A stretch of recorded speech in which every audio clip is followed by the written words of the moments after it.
PM Awas Yojana budget ঘর বানাতে 10 লক্ষ টাকা বরাদ্দ। দেখুন আবেদন পদ্ধতি এবং কারা এই টাকা পাবে। ঠিক আছে, এবার কিন্তু বাজেটে 10 লক্ষ কোটি টাকা কিন্তু বরাদ্দ করা হয়েছে পিএম আবাস যোজনাতে। ঠিক আছে, এই টাকা কারা কারা পাবে আর টাকা পেতে হলে, আবাস যোজনা টাকা পেতে হলে কীভাবে এখানে আবেদন করবে, অনলাইনে আবেদন করতে হবে না অফলাইনে আবেদন করতে হবে, সব কিছু আজকে ভিডিওতে ডিটেলসে বলবো। সেই জন্য কিন্তু ভিডিওটা কন্টিনিউ দেখতে হবে, আর কেটে কেটে দেখলে কিন্তু কিছুই বোঝা যাবে না, আমি আগে থেকেই বলে দিচ্ছি। হ্যাঁ, আর হ্যাঁ, অবশ্যই অনুরোধ করবো চ্যানেলটা কিন্তু সাবস্ক্রাইব করে রাখবে, আমি কিন্তু প্রতিনিয়ত এরকম আপডেট দিয়ে থাকি। ঠিক আছে, সব কিছু বলবো স্টেপ বাই স্টেপ, এখানে কীভাবে আবেদন করবে। ঠিক আছে, কারা কারা আবেদন করতে পারবে, অনলাইনে আবেদন করবে নাকি অফলাইনে আবেদন করবে। ঠিক আছে, আর হ্যাঁ, এবার বাজেটে 10 লক্ষ কোটি টাকা কিন্তু বরাদ্দ করা হয়েছে পিএম আবাস যোজনার পিছনে। ঠিক আছে, দেখে নাও এখানে কী বলা হয়েছে, আমি একটু বক্স মাস করে দিচ্ছি তাহলে বুঝতে সুবিধা হবে। PM Awas Yojana budget 2024-25। কেন্দ্রীয় সরকার গত 23শে জুলাই সারা ভারতবর্ষের জন্য বাজেট ঘোষণা করেছেন। ঠিক আছে, 23শে জুলাই কিন্তু বাজেটের ঘোষণা শুনানি হয়েছিল, আর সেই বাজেটে অনেক কিছুর ঘোষণা কেন্দ্রীয় সরকার করেছে।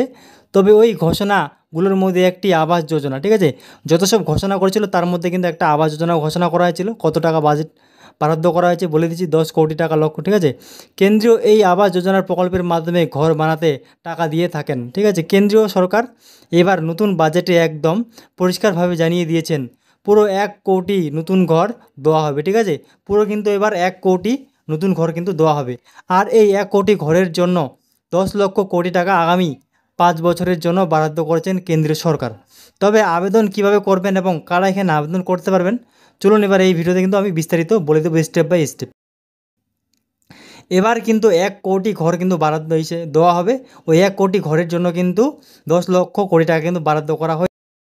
কারা কারা ঘর পাবে আর কারা কারা পাবে না সব কিছু কিন্তু এই ভিডিওতে ডিটেলসে বলে দেবো। তো সেই জন্য কিন্তু ভিডিওটা কন্টিনিউ দেখতে হবে, আমি কিন্তু প্রথম থেকেই বলতেছি। দেখেন এখানে কী বলা হয়েছে, কারা পাবে আবাস যোজনার ঘর। পিএম আবাস যোজনা বাজেট, এই আবাস যোজনার ঘর পেতে বেশ কয়েকটি শর্ত মানতে হবে।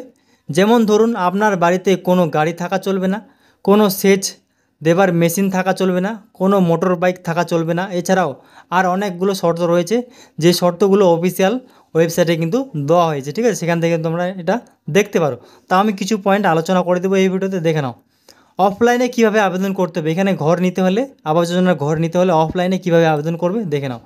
পিএম আবাস যোজনা বাজেট, আপনি যদি এই প্রকল্পে প্রধানমন্ত্রী আবাস যোজনা প্রকল্পের আবেদন করতে চাইলেন, আপনাকে যে কোনো সিএসসি সেন্টারে যেতে হবে, সেখানে গিয়ে আপনি খুব সহজেই আবেদন করতে পারেন। গ্রামীণ থেকে আবেদন করতে চাইলে আপনাকে ব্লক অফিসে অথবা জিপিতে যেতে হবে, আর আপনি সেখানে গিয়ে আপনি আপনার আবেদনপত্র কিন্তু জমা দিতে পারবেন। ঠিক আছে, যারা গ্রাম অঞ্চলে থাকেন তাদেরকে কী করতে হবে, তাদের যে গ্রাম পঞ্চায়েত আছে সেখানে কিন্তু যেতে হবে, সেখান থেকে কিন্তু আবাস যোজনার ঘর পাওয়া যায়, ফর্ম পাওয়া যায়। সেই ফর্মটা ফিল আপ করে প্রয়োজনীয় সাথে ডকুমেন্টসগুলো দিয়ে তাদেরকে কিন্তু ওখানে জমা দিয়ে দিতে, জমা দিলেই কিন্তু যদি অ্যাপ্রুভ হয় তাহলে কিন্তু ঘর পাওয়া যাবে, নাহলে কিন্তু পাওয়া যাবে।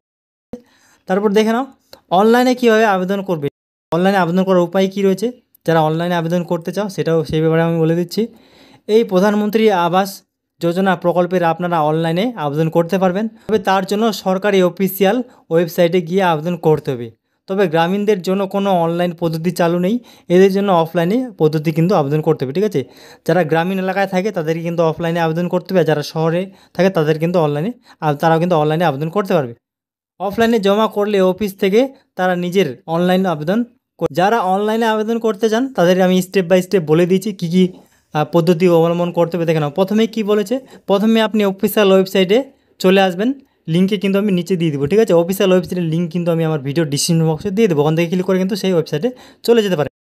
তারপর 2 নম্বরে কী বলেছে, এবার আপনার আবেদন করার অপশনে ক্লিক করতে হবে। ঠিক আছে, 3 নম্বরে কী বলেছে, এবার আধার নম্বর বসিয়ে দেবেন, এরপরে ওটিপি দিয়ে লগ ইন করে নেবেন।